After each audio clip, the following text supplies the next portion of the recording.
There's no more urgent task for Washington than getting our economy back on creating jobs. Unemployment is still well above 8%. Millions of Americans are looking for work or have simply stopped looking altogether. That's unacceptable, plain and simple.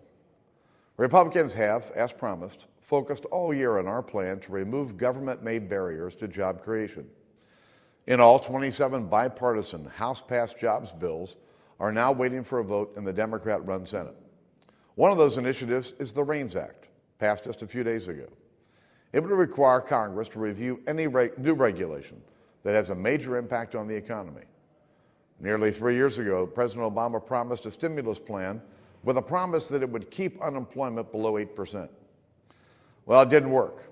And because his policies aren't working, the president has asked the Congress to pass legislation that will extend unemployment benefits and payroll tax relief for working Americans. Next week, the House is going to do just that.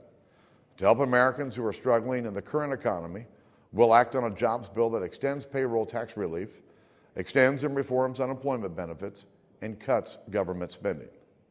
There will be no tax hikes on America's job creators. This bill will also include several bipartisan jobs initiatives, including a provision, which is also in the president's jobs plan as well, to continue a tax incentive that allows employers, small and large, to invest now in new machinery and equipment, grow their businesses, and create jobs. Another bipartisan provision in this bill supports the job-creating Keystone Energy Project. As you may know, the Keystone Energy Project would create tens of thousands of American jobs and reduce our dependence on oil from the Middle East. This jobs project has bipartisan support in the House and the Senate. It's backed by a broad-based coalition from small businesses to organized labor. You've heard President Obama say that the American people can't wait to take action on jobs.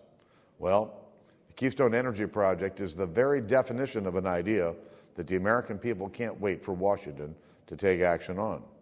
As a matter of fact, Stephen Harper, the Prime Minister of Canada, has warned that if the United States doesn't approve this project, Canada will be forced to move forward with other customers, potentially China. Now, we can't stand by and allow that to happen. Those jobs are too important.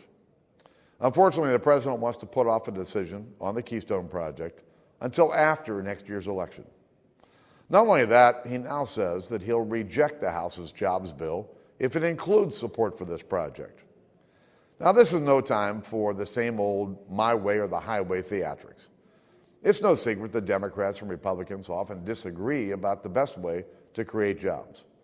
But we can't let those disagreements prevent us from acting when we do agree. There's bipartisan support for extending the payroll tax relief and unemployment benefits. There's bipartisan support for the tax incentives that allows employers to invest and expand. And there's bipartisan support for the Keystone Energy Project.